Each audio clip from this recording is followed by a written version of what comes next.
اور کبیرہ گناہوں میں سے ایک گناہ جھوٹ بولنا ہے۔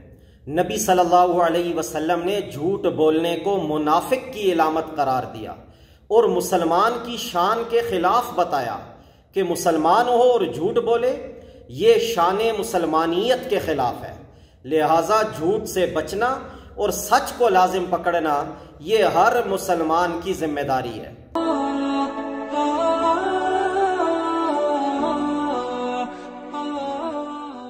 لیکن ہماری شریعت نے ضرورت اور مجبوری کے بعض مواقع پر توریہ اور تعریض کی گنجائش دی ہے۔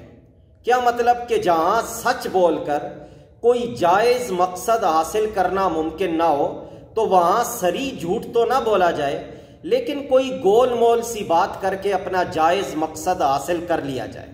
مثلا آدمی کی جان کو خطرہ ہے تو ایسے موقع پر توریہ اختیار کر کے یعنی گول مول بات کر کے اپنی جان بچائی جا سکتی ہے۔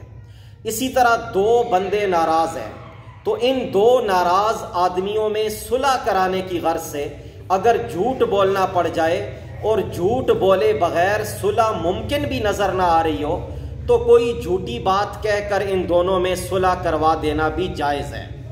اور ایک تیسرا موقع بھی ہے جہاں جھوٹ بولنے کی اجازت ہے، اور وہ میاں بیوی کے باہمی معاملات ہیں کہ میاں بیوی میں سے ہر ایک کے لیے یہ جائز ہے کہ وہ ایک دوسرے کو خوش کرنے کے لیے کوئی ایسی بات کہہ دیں جو خلاف واقعہ ہو۔ مثلا میاں بیوی میں سے کوئی دوسرے کو یہ کہہ دے، خاوند بیوی سے کہہ دے یا بیوی خاوند سے یہ کہہ دے کہ مجھے تم سے بے انتہا محبت ہے۔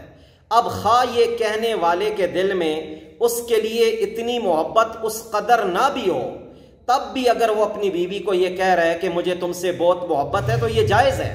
یہ اس لیے کہ تاکہ ازدواجی زندگی خوش اسلوبی سے چلتی رہے، گھر نہ ٹوٹے، شریعت نے ایسے موقعوں پر صرف کوئی گول مول بات کر کے کسی معاملے کو سلجھانے کے لیے اس طرح کا جھوٹ بولنے کی اجازت دی ہے۔ اللہ ہمیں شریعت کو سمجھنے کی توفیق عطا فرمائے۔